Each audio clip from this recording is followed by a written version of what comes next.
هو رب العالمين خلقنا ليش ما ندخل كلنا الجنة؟ هو اللي من خلى النار. بيوم من الأيام سأل موسى الله فقال: يا ربي ألم تخلق عبادك بيدك؟ فقال الله: نعم. فقال موسى: يا ربي لماذا لا تدخلهم إلى جنتك؟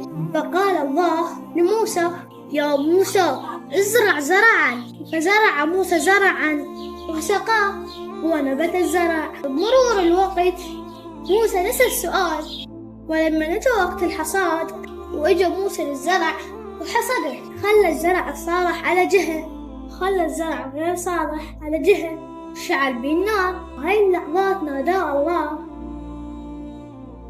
وقال: يا موسى ألم تزرع زرعك بيدك؟ فقال موسى لله: بلى.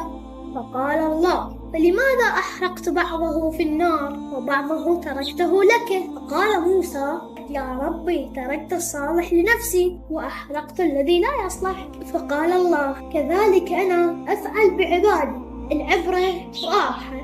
الله يجعلنا أنا وياكم من الصالحين إن شاء الله. أنا مهمة أصدقائي يسموني صديق. تعال أقلكم